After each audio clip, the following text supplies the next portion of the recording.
మీరు కొత్తగా business start చేయాలనుకుంటున్నారా? మార్చ్ 16-17 హైటెక్స్ లో ఫ్రాన్సెస్ ఇండియా బిగ్గెస్ట్ ఫ్రో expo. Hi viewers, India's largest digital media network Suman టీవీకి స్వాగతం. ప్రస్తుతం మనతో ఉన్నారు మోటివేషనల్ స్పీకర్ రజనీ రమ గారు. నమస్తే అమ్మ. నమస్తే అమ్మ, కొంతమంది పిల్లలు ఉంటారు, భయపడుతూ ఉంటారు కొత్త వాళ్ళని చూస్తే. అంటే నలుగురితో సరిగ్గా మూవ్ అవ్వలేరనమాట, కలవలేరు.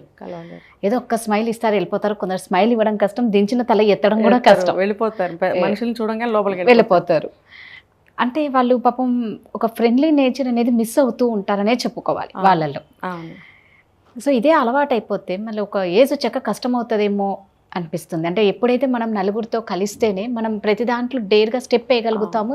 ఏ ప్రాబ్లం వచ్చినా ఫేస్ చేసే అంత ధైర్యం కూడా ఉంటుంది, ఆ కెపాసిటీ కూడా ఉంటుంది, ఆ కాన్ఫిడెన్స్ లెవెల్ బాగా ఉంటాయి వాళ్ళకి.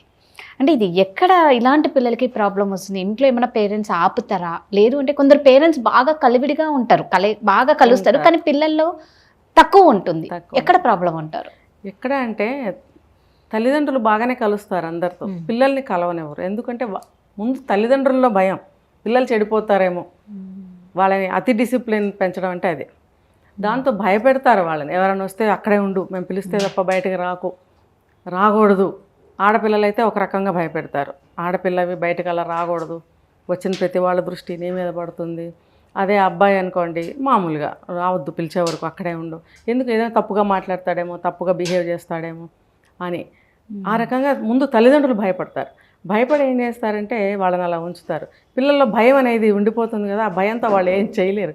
వాళ్ళ లోపల ఉన్న ఫీలింగ్స్ని కానీ, వాళ్ళ ఎటువంటి స్కిల్స్ కానివ్వండి, మాట్లాడాలని అనిపించే కోరిక కానివ్వండి, వాళ్ళని చూడాలనే ఒక కోరిక, ఏదైనా అన్ని అణిచేసుకుంటూ ఉంటారు లోపల.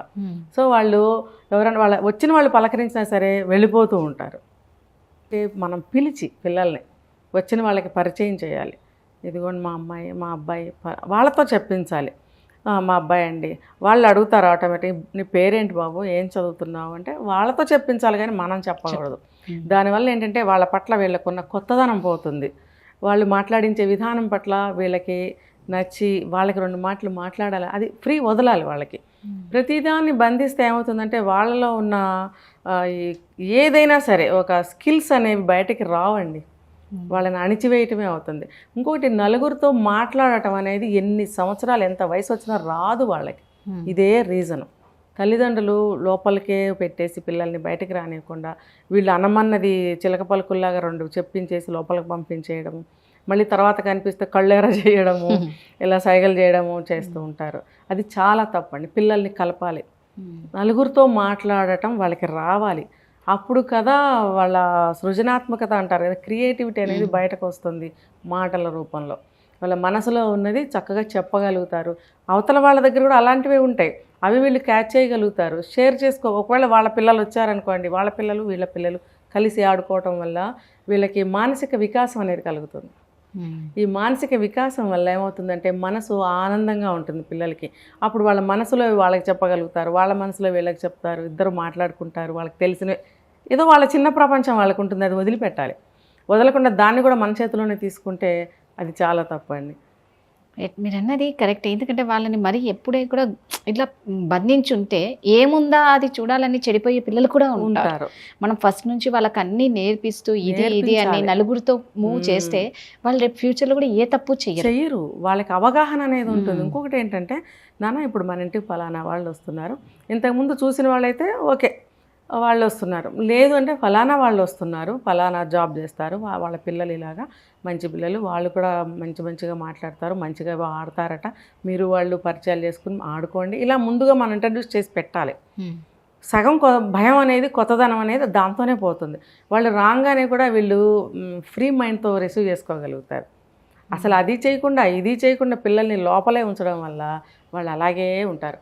ఒక్కసారిగా ఒక 20-25 ఏళ్ళు వచ్చిన తర్వాత, డిగ్రీ అయిపోయిన తర్వాత ఉద్యోగమో పెళ్ళో చేసి బయట ప్రపంచంలో వదిలేస్తే అది అడవితో సమానం. ఆ పిల్లలకి భయభ్రాంతులుగా ఉంటారు. అంటారు కదా జనారణ్యం అని, అది వాళ్ళకి జనారణ్యం లాగానే ఉంటుంది. ఎటు పోవాలో వాళ్ళకి అర్థం కాదు. ఒకవేళ ఆ వచ్చిన భార్య తెలివిగలది, మంచిగా పెరిగిన అమ్మాయి అయితే ఈ అబ్బాయి ఆ అమ్మాయి వెనకాల తిరగటం మొదలు పెడతాడు. ఏమీ దారి తెలియని పసిపిల్లవాళ్ళగా. అలాగే అమ్మాయి అనుకోండి, అమ్మాయిని అంతే, ఏమీ తెలియదు కదా, ఆటోమేటిక్గా భర్త చాటున ఉండాలి అంటారు కాబట్టి ఆ అమ్మాయి కూడా గుడ్డెద్దులాగా వెళ్ళిపోతూ ఉంటుంది. ఇది జరుగుతుంది. ఏంటంటే లైఫ్లో ఏది ఎదుర్కోలేరు ఇంకా వాళ్ళు, ఎప్పుడు వెనకాల ఎవరో ఒకరు సహాయం చేస్తూ సపోర్ట్గా ఉంటూ ఇంకా లైఫ్ అంతా అంతే. లోపల ఏం చేయాలని ఉన్నా వాళ్ళు చేయలేరు, చెప్పలేరు అసలు ముందు బయటికి. చెప్తే కదా నాకు ఈ కోరుకుందని అవతల వాళ్ళకి, భర్తకో తండ్రికో తాతకో తెలిసేది. చెప్పలేరు. ఆ భయం అనేది అలా అణిచేస్తుంది అనమాట, వాళ్ళ సబ్కాన్షియస్ మైండ్లో అలా ఉండిపోతుంది అది. సో నలుగురితో కలవనివ్వాలి, వాళ్ళు మాట్లాడినివ్వండి. తప్పు జరిగిన తర్వాత కదా నాన్న అలా మాట్లాడకూడదు, ఇలా అనుండాల్సిందే అని సరిచేయాలి వాళ్ళు. సరిచేసినట్టయితే నెక్స్ట్ టైం ఖచ్చితంగా ఆ పిల్లవాడు సరి చేసుకుంటాడు. ఓ లాస్ట్ టైం నేను ఇలా మాట్లాడబట్టి వాళ్ళు కొంచెం ఏమన్నా ఫీల్ అయినట్టున్నారు, మనం ఈసారి అలా మాట్లాడకూడదు, ఇంకొంచెం షైన్గా మాట్లాడాలి అనేది నేర్చుకుంటాడు ఈ పీరియడ్లో. అంటే సెకండ్ వాళ్ళు వచ్చే వరకు, మళ్ళీ సెకండ్ టైం వచ్చే వరకు. అంతేగాని పిల్లల్ని మాట్లాడనీయకుండా, నలుగురిలో కలవనీయకుండా, ఇంకా వాళ్ళకి ఎన్నో చూపించాలి పేరెంట్స్ అనేవాళ్ళు. ఒక బుక్ రీడింగ్ అని, ఒక బయట అప్పుడప్పుడు ఒక చిన్న చిన్న ట్రిప్స్కి తీసుకెళ్ళడం అని, తర్వాత మన చుట్టుపక్కల ఉన్నవన్నీ పరిచయం చేయాలి వాళ్ళకి. దానివల్ల మనసు ఏమవుతుందంటే విశాలం అవుతుంది వాళ్ళకి లోపల. ప్రతీది తెలుసుకోవాలి అనేటువంటి జిజ్ఞాస అంటారు కదా, క్యూరియాసిటీ అనేది పిల్లల్లో తల్లిదండ్రులు చొప్పించాలి, దాన్ని డెవలప్ చేయాలి.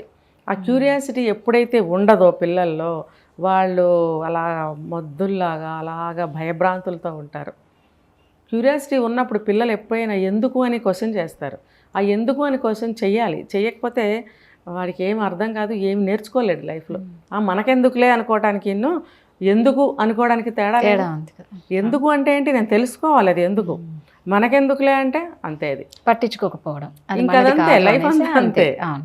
సో పిల్లల్లో క్యూరియాసిటీ పెరగాలి అంటే మానసిక వికాసం కోసం ఇవన్నీ చేయాలి పేరెంట్స్.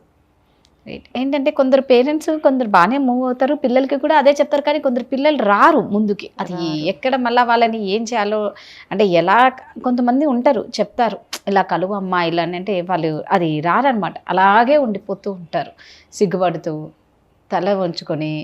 మాట్లాడని అవతల పేరెంట్స్ చెప్పినా కూడా మాట్లాడలేని పిల్లలు కూడా ఉన్నారు. అదేంటంటే వాళ్ళకి కొన్ని జెనెటికల్గా వాళ్ళకి ఒకవేళ తల్లి స్వభావం అది అనుకోండి, అది రావచ్చు అమ్మాయికైనా అబ్బాయికైనా, అదే తల్లిదండ్రులు ఎవరికన్నా రావచ్చు. అలా కాకుండా ఒక 5 ఏళ్ల వయసు వరకు కూడా మనం అసలు ఏమీ పరిచయం చేయకుండా గుడ్డిగా అన్నం పెట్టేసి బొజ్జో పెట్టేసేస్తే కూడా వాళ్ళకి ఏం తెలియదు. ఆ 5 ఏళ్లలో కూడా ఒక ప్రపంచం ఉంటుంది, ఆ ప్రపంచాన్ని పరిచయం చేయాలి. ఏంటి సృజనాత్మకత అనేది ఆ ఏజ్లో కూడా, ఇంకా చెప్పాలంటే ఆ ఏజ్లోనే బయటపడుతుంది. ఏదో ఒక వస్తువు తీసుకున్న అన్నప్రాసన రోజున చూడండి, కొన్ని వస్తువులు పెడతారు, ఏది పట్టుకుంటే పెద్ద అయిన తర్వాత అదే అవుతాడు, దాని మీద వాడికి ఇంట్రెస్ట్ ఉంది అని మనం నిర్ణయిస్తాం కదా. సో వాళ్ళకి ఏమి ఇష్టం అనేది ఆ ఏజ్లో బయటపడుతుంది.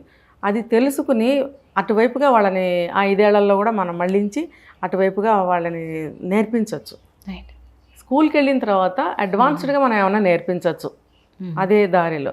సో అలా ఏమీ కాకుండా అలా వదిలేసి, ఇంకొకటి ఏంటంటే అలా ఎందుకు చేస్తారంటే తల్లి కూడా అలా ఉండి పిల్లల్ని పట్టించుకోకుండా ఏదో వండాం పెట్టాం స్కూల్కి పంపించాం అన్నట్టు ఉంటే కూడా పిల్లలు అలాగే తయారవుతారు.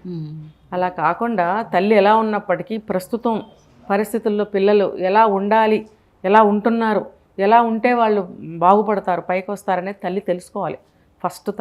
తండ్రి అంటే ఇద్దరు వర్కింగ్ అయితే వేరు, తండ్రి మాత్రమే వర్క్ చేస్తున్నట్టయితే తల్లి ఇంట్లో ఉన్నప్పుడు తల్లికి 100% వర్తిస్తుంది. తండ్రి వీలున్నప్పుడు చూస్తాడు, బట్ కేర్ తీసుకోవాల్సిందే, తల్లిది మొత్తం బాధ్యత ఉంటుంది. సో అంటారు చూడండి, మంచి పేరు వస్తేనేమో ఫలానా ఆయన గారి అబ్బాయి అంటారు, కొంచెం తేడా వస్తే ఆవిడ పెంచింది పెంపకం అంటారు. ఎంత బ్యాడ్ లక్ చూడండి ఇది. కాబట్టి తల్లితోనే ఉంది మంచి అయినా చెడైనా, తల్లి నేర్చుకోవాలి. ఒక తల్లి ఎడ్యుకేటెడ్ అయితే 3 తరాలు ఎడ్యుకేటెడ్స్ అవుతారంట. సూపర్, నిజమే. తల్లికి జ్ఞానం విజ్ఞానం 2 ఉండాలి. నిజమే. Super, thank you. సుమన్ టీవీలో మీ పర్సనల్ అండ్ బిజినెస్ ప్రమోషన్స్ కోసం కింది నెంబర్కి కాంటాక్ట్ చేయండి.